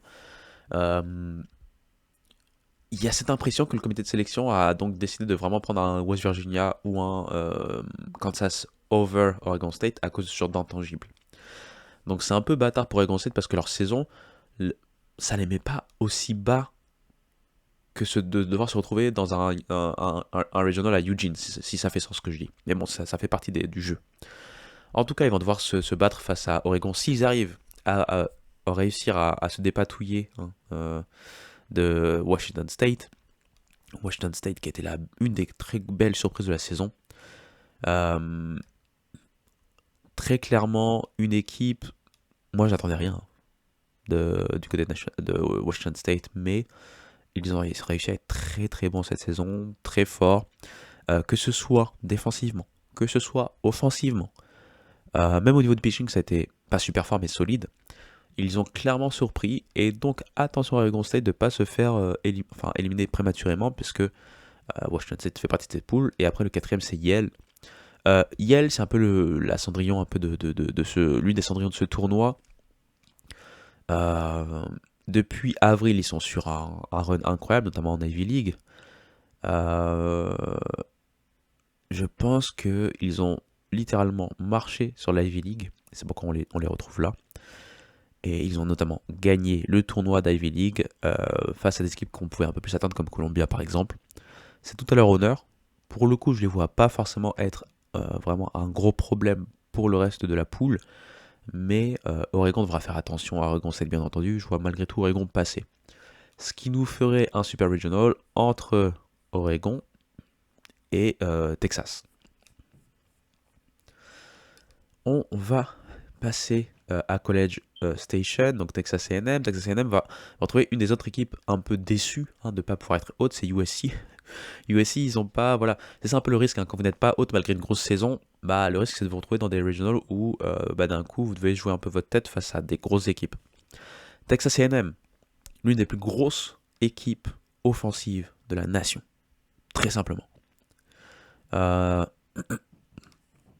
Ils ont des Caden Sorrell, ils ont des Gavin Grauvac, ils ont des joueurs assez incroyables offensivement. Mais là où Mike Hurley a réussi à faire des choses très impressionnantes, c'est au niveau du pitching. C'est très très bon. Notamment la discipline des pitchers. C'est-à-dire que si je dis pas de bêtises, ils ont le plus faible pourcentage de... qu'on appelle ça de walks. De walks, tout simplement. De buts sur balle, je cherche en français en fait. De buts sur balle concédés.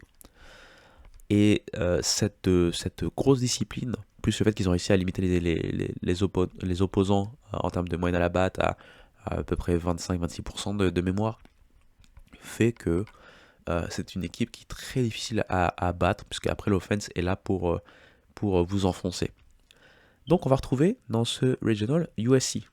USC avec la sensation de l'année, leur ace Mason Edwards, qui a un ERA de 1.43, l'un des meilleurs pitchers de la saison, derrière Jackson Flora, je pense qu'il y a clairement Mason Edwards. Mason Edwards, ce qui est marrant, je le rappelle à chaque fois, c'est que c'est pas un prospect, il sort un peu derrière les radars, puisque il n'a pas les métriques d'un prospect. Surtout un prospect tel qu'on l'entend dans notre époque, avec ces grosses balles rapides qui peuvent toper les 100 miles par heure ou plus. Lui, c'est vraiment un pitcher à l'ancienne, qui va vous battre sur des balles cassantes, sur de la déception et compagnie, mais vous vous attendez pas à avoir la balle rapide du siècle, en tout cas pour l'instant. Malgré ça, il a fait une très très grosse campagne, une vraiment très très grosse campagne. Et derrière lui, c'est tout le pitching staff de USC qui a été très intéressant. Mais USC, ils ont un line-up solide, ils ont un pitching staff très bon, mais ça manque de star system en fait, entre guillemets. Vous savez, pour vraiment passer le cap et être cette équipe qui peut aller à Omaha, il vous faut quand même ce minimum de stars au niveau universitaire, on s'entend. Et je pense qu'à part Mason Edwards sur cette saison, il n'y a personne qui sort en tant que star de ce collectif de USC. Et surtout que leur premier match c'est face à Texas State, autre équipe de Sunbelt, qui a réussi notamment offensivement à être très impressionnant. Pitching staff-wise, c'est pas incroyable, c'est plutôt moyen au niveau de la nation, c'est à peu près un peu en dessous du top 100. C'est pas incroyable, mais ça peut faire le taf grâce à leur offense. Et donc j'ai envie de dire que Texas A&M reste favori, parce que je regarde Lamar, elle reste sur 2 très grosses saisons. L'année dernière, ils avaient été snobés, malheureusement. Cette saison, ils ont compris ce qu'il fallait pour ne pas être snobés, c'est remporter également le tournoi de Southland. Donc bravo à eux. C'est très intéressant pour eux, en tout cas, Lamar, de pouvoir participer à ce tournoi national après la grosse déception, désillusion de la saison dernière par rapport au comité de sélection. Je les vois pas être vraiment embêtants dans le sens où clairement ils font une grosse saison, mais c'est pas une équipe aussi talentueuse que celle de la saison dernière. Donc j'imagine pour moi que Texas A&M va passer, ça serait dommage pour USC. C'est comme quoi les narratives, parce que USC, s'ils n'ont pas ce mauvais bilan face au quadrant 1, ils sont clairement hautes et clairement ils ont une chance d'aller au moins en Super Regionals. Ça ne veut pas dire qu'ils vont pas aller en Super Regionals, ils peuvent très bien battre Texas A&M, je n'ai pas la science infuse, je ne vois pas dans le futur, mais sur le papier, c'est toujours un peu rageant de se dire qu'on est passé à ça, de pouvoir hoster son propre regional et du coup de s'éviter certaines potentielles frayeurs. En tout cas, moi, je vois Texas A&M se qualifier ici. Et donc, comme il se qualifie ici, il devrait se retrouver face... Alors, qui j'ai dit qu'il passait je me rappelle même plus. Je ne me rappelle même plus. Est-ce que j'ai dit que je mettais Tennessee passé ici? Je pense que j'ai dit Tennessee dans celui de UNC. Alors, si j'avais pas dit ça, je dis ça maintenant. Parce que j'ai pas envie de retourner en arrière. Mais du coup, il serait dans le Super Regional face à potentiellement Tennessee. Ou UNC, si UNC passe, ou West Carolina, ou VCU. Mais pour moi, ça serait Tennessee, donc, face à Texas A&M. Ensuite, on va aller du côté de Nebraska. Nebraska, très grosse saison, très content pour eux qu'ils aient réussi à devenir une équipe haute. D'ailleurs, Nebraska, que ce soit chez les filles, quoi, joueurs de séries, hein, du coup, et chez les garçons, host dans le tournoi national. C'était une très très belle saison. Pour ce faire, ils ont compté sur une équipe très expérimentée. Une équipe qui surtout a su faire ce qu'il fallait à la maison. C'est ce qui leur vaut en fait ce très très bon bilan et le fait que du coup ils sont hautes. J'ai envie de dire que c'est une équipe qui n'a pas de vraie star. Alors on pourrait dire que Dylan Carey peut un peu faire office de star entre guillemets, mais ils n'ont pas de vraie star. Mais par contre ils ont une équipe très homogène, très très très homogène. C'est je pense qu'ils n'avaient pas été hauts depuis 2008 au passage Nebraska. Donc bravo à eux. Maintenant, leur regional, c'est un peu le feu, on va pas se mentir. Alors je vais directement évacuer South Dakota State, on va leur dire bravo. Hein, ils ont surpris tout le monde dans la Summit League, hein, puisqu'ils ont gagné le tournoi de Summit League, alors que clairement on avait des favoris comme Oral Roberts par exemple, pour ne citer que. Donc c'est la surprise South Dakota State, mais sur le papier, je ne vois pas faire grand chose. Par contre, les têtes de série numéro 2 et numéro 3 de cette poule, c'est Ole Miss et Arizona State. Ole Miss, pour commencer, c'est un très très bon pitching staff, surtout sur la deuxième partie de saison. Par exemple, par rapport à Nebraska, ils ont un meilleur ERA au global dans ce regional. Voilà, il y a des Kate Townsend qu'il va falloir surveiller, Taylor Ray, Walker Hooks, il va falloir surveiller. Hunter Elliott, le vétéran qui est toujours là, qu'il va falloir bien sûr pas surveiller, mais sur lequel il va falloir compter pour Ole Miss. Arizona State, ils ont London Airston, l'un des meilleurs joueurs de la saison. London Airston, c'est quoi? C'est 28 home runs, 20 doubles, 79 points produits, des chiffres de jeux vidéo, hein, .413 de moyenne à la batte, .518 d'OBP, .897 de slugging percentage. On parle pas d'OPS mais de slugging percentage. Je n'ai pas son OPS devant moi, mais ça doit être un chiffre à ne pas citer dans toutes les oreilles. C'est clairement l'un des gros joueurs. L'un des gros joueurs. Je sais pas s'il est sophomore éligible d'ailleurs au passage, je me rappelle plus. Mais s'il l'est, faudra le surveiller par rapport à la draft. S'il ne l'est pas, on parlera de lui par rapport à la draft 2027. Mais en tout cas, c'est clairement incroyable ce qu'il a fait cette saison. C'est incroyable. Je pense que DR Baseball l'avait comparé à la saison MVP. Bon, alors c'est pas les mêmes, entre guillemets, même contexte, hein, bien sûr, parce que c'est de la MLB. Mais la saison AL MVP de Aaron Judge en termes de WRC+, le Weighted Runs Created Plus, c'est à ce niveau-là qu'on retrouve London Anderson cette saison. 104% au-dessus de la baseline du WRC+, parce qu'il est à 204. C'est assez incroyable. Et donc clairement, derrière lui, c'est un peu le leader d'une très belle attaque, qui a été un peu, je parle pas d'attaque, mais au global, Arizona State a été un peu en dilettante sur la saison Big 12.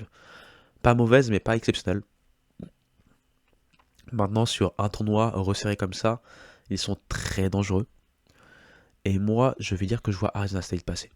Et c'est la grosse cote parce qu'ils sont cotés de série numéro 3. Nebraska, à la maison, c'est un record ils sont quasiment invaincus cette saison à la maison. Donc, normalement, ils sont office de favoris, mais moi, je vois Arizona State passer. Et ça me les ferait, du coup, se retrouver face à Auburn. Ça serait donc Auburn face à Arizona State. On a quasiment fini. Alors, il nous reste, si je dis pas de bêtises, 2 Regionals. J'essaie de les retrouver. Oui, il nous reste 2 regionals. On a celui de Lawrence, hein, Kansas. Kansas, très très belle saison. Ça fait 2 saisons de suite qui sont très très bons. Malgré des pertes de joueurs importants par rapport à la draft notamment, ils ont réussi à garder un effectif très très fort. Excusez-moi, je suis en train de perdre ma voix, hein. Ça m'arrive souvent ces derniers temps à être malade pendant que j'enregistre. Désolé au passage. On va essayer de finir quand même comme il se doit. En tout cas, Kansas, très fort. Ils gagnent la saison régulière. Ils gagnent le tournoi de Big 12. Euh, J'ai rien d'autre à dire en fait. C'est une équipe qui est complète, mais qui, voilà, dans le jeu, hein, parce que voilà, on pourrait dire qu'Arkansas du coup n'a pas de chance, parce qu'Arkansas était de série numéro 2, puisqu'ils ne sont pas hautes.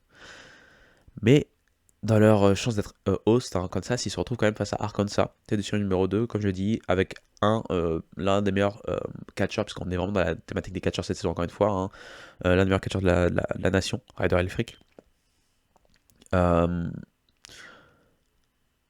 Ils ont au général une offense très bonne, un pitching staff très bon, des joueurs qui sont cités pour la prochaine draft. Voilà. Arkansas, c'est toujours une très forte équipe qui arrive toujours à finir en positif en SEC, comme cette saison, comme chaque saison, etc. etc. Qui déçoit souvent en tournoi national, c'est peut-être pour ça aussi que je suis pas très confiant non plus.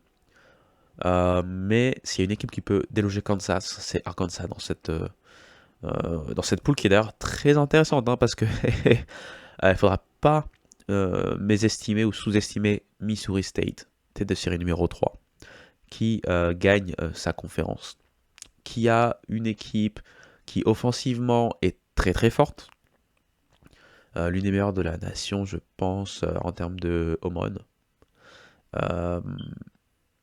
C'est clairement une équipe à ne pas sous-estimer. Et ensuite, Northeastern. Northeastern, clairement une équipe qui a maintenant l'habitude de se retrouver dans le tournoi national, on le rappelle. C'est une équipe qui sait aussi performer lors du tournoi national, surtout sur les dernières années, ou en tout cas poser des problèmes. C'est une équipe qui a des joueurs qui arrivent à tirer leur épingle du jeu et à être draftés, hein, quasiment chaque année, sur ces dernières saisons notamment. Donc, à ne pas sous-estimer. Malgré tout, je vois Kansas passer. Et du coup, Kansas, il se retrouverait face à qui?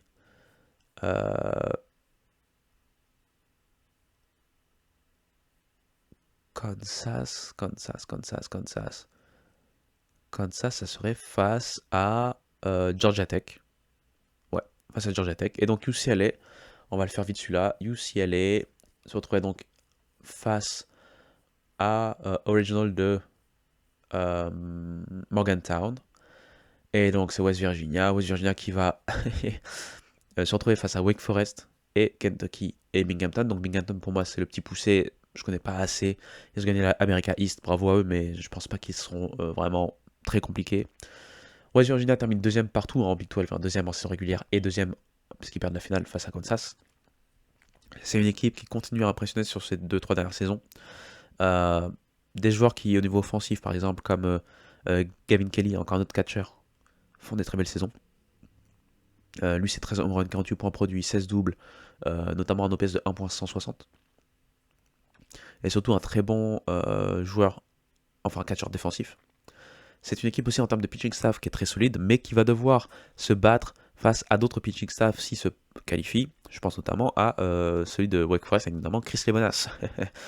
Chris Lemonas et Rice Bowie, le 1-2 punch de Wake Forest, fait partie des meilleurs 1-2 punch de la nation en termes de rotation. Wake Forest est clairement reparti sur reconstruire un pitching staff de qualité, c'est ce qui leur avait permis notamment en 2023 de dominer et en 2024 d'être intéressant. C'est peut-être pas l'équipe avec le plus de stars. Alors, ils ont du Kay Lewis de mémoire. Ils ont 2-3 autres joueurs, mais c'est pas non plus le plus intéressant. C'est clairement sur le pitching staff qu'on va se baser pour pouvoir faire des choses. Et leur premier match, ça va être face à Kentucky. Kentucky, comme j'ai dit, qui a été repêché de manière logique, mais assez bizarre. Et qui a qui a toutes ses chances dans un régional qui est très ouvert en fait au final.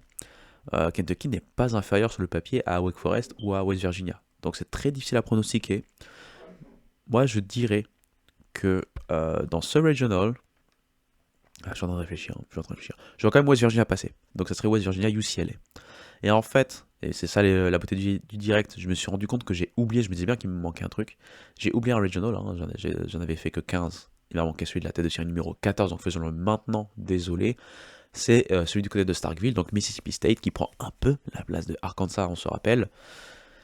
Mississippi State, quand même une très belle saison, hein. On va pas non plus comment je peux dire ça, euh, les sous-estimer, notamment derrière Ace Reese. Ace Reese, c'est plus de 20 home runs sur la saison, hein, et plus de 20 doubles. Donc clairement un joueur qui a su voilà, faire partie de ces joueurs, hein, qui réussissent du 20 à 20 en termes de home run double sur une saison. Je pense que l'autre joueur de la saison qui fait ça, c'est Landon Hairston. On vient d'en parler, Golden Spikes candidate. Ace Reese, ça fait 2 saisons de suite qu'il a un OPS qui est au-dessus des 1, 1.000.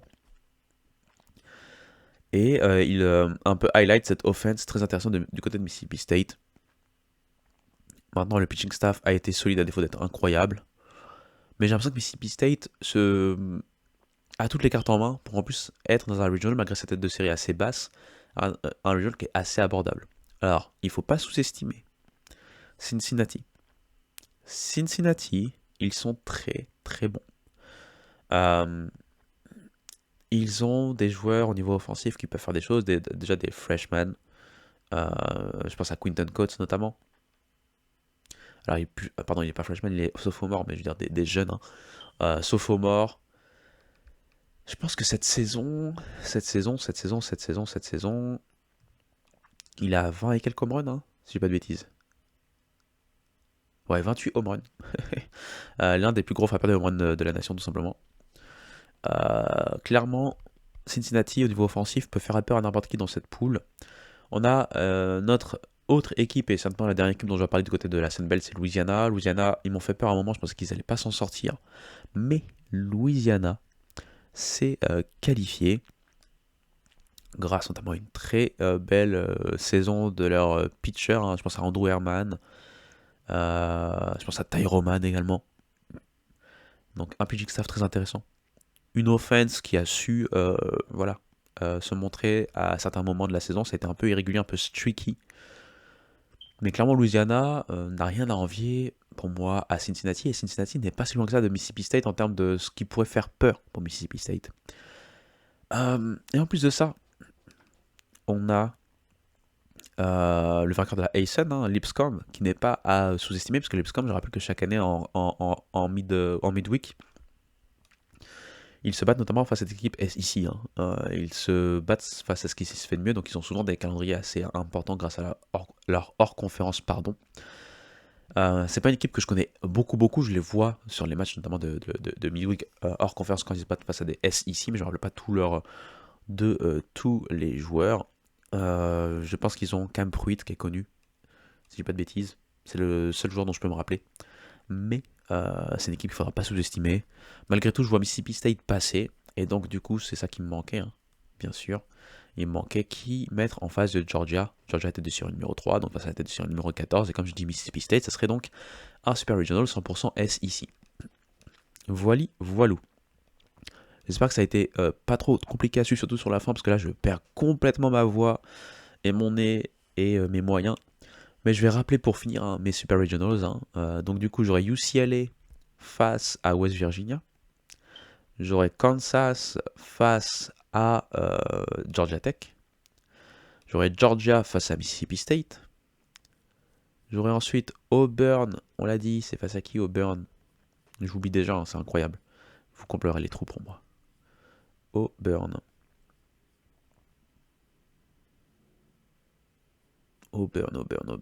Je dis que qui passait ici, Auburn serait Arizona State. Ici, je dis Texas A&M. Donc Texas A&M, il se retrouverait face à... on est dans lequel Auburn, donc après c'est UNC, et j'avais dit que c'est Tennessee. Donc Tennessee face à Texas Tech, donc pour Texas State, pardon. Non, Texas... je n'y arrive plus. Au secours. J'ai fait toutes les facs de Texas sauf Texas A&M. Donc on aura un duel SEC hein, entre Tennessee et Texas A&M. Ensuite, ici, j'ai dit que Oregon passe, hein, c'est bien ça. Oregon se retrouverait du coup face Ah, on remonte. Face à Texas. C'est bien ça. Ensuite, on aurait donc... J'ai dit Alabama. J'ai dit Alabama ou Oklahoma State, ici? On va partir du principe que j'ai dit Oklahoma State. Si j'ai dit Alabama, désolé. Mais là, c'est la fatigue. Oklahoma State pour une sorte d'upset qui, du coup, rejoindrait Coastal Carolina, puisque j'ai dit que Coastal Carolina passerait face à Florida State. Donc là, on aurait un duel d'upset. Et pour finir, on aurait donc Southern Miss qui réussit à s'en sortir de son regional qui est assez tendu et qui se battrait face à Florida. Voilou, désolé encore une fois pour les approximations sur la fin. Là, vraiment, c'est la fatigue qui m'attrape. J'espère en tout cas que cet épisode vous aura plu. On a pu faire un deep dive. On a fait d'abord un peu de softball et après un deep dive sur le tournoi national qui commence donc ce vendredi. Donc le jour même où je sors le podcast, c'est le jour même où vous allez pouvoir vous régaler du tournoi national. Comme ça a été dit par des suiveurs, notamment un de mes très très bons suiveurs que je salue et que je remercie encore une fois, c'est que c'est disponible apparemment sur Disney+ pour vous. Donc vous allez sur Disney+, et vous pouvez voir du college baseball, et ça commence dès demain matin. Donc demain matin pour nous, c'est-à-dire demain fin d'après-midi pour vous en France. Donc ou pour vous tout à l'heure si vous écoutez l'épisode que voilà forcément le vendredi. Donc pour vous ça aura déjà commencé, mais voilà, vous pouvez vous régaler sur tout le week-end. S'il y a besoin de matchs couperés, ça se finira le lundi soir au plus tard pour les regionals, et après on pourra donc faire un bilan de ces regionals lors du prochain épisode. J'imagine que du coup, on va pas refaire un épisode des 100 meilleurs joueurs de la nation pour continuer avant de finir un peu ce streak-là de tournoi national, parce que chaque semaine, on aura des choses à dire par rapport au tournoi national, je pense. Si jamais j'arrive à caler un épisode, je vous le dirai, ou vous le verrez sortir tout simplement. Et alors que j'accélère de plus en plus pour juste raccrocher le micro, entre guillemets, je vous dis à très bientôt, prenez soin de vous, tombez pas malade comme à chaque fois comme moi, et je vous dis à très bientôt, voilà. Et on se dit, allez, ciao, ciao. Center field, and he is off and glove of Murray. Watch Murray. It could be an inside the park home run. Vukovic is waving him out. Here he comes. He's saved. An inside the park home run. Bobby Abreu. And the Phillies have won it 2-1 here in the 10th inning. What a way to end the ball game. The 2-2.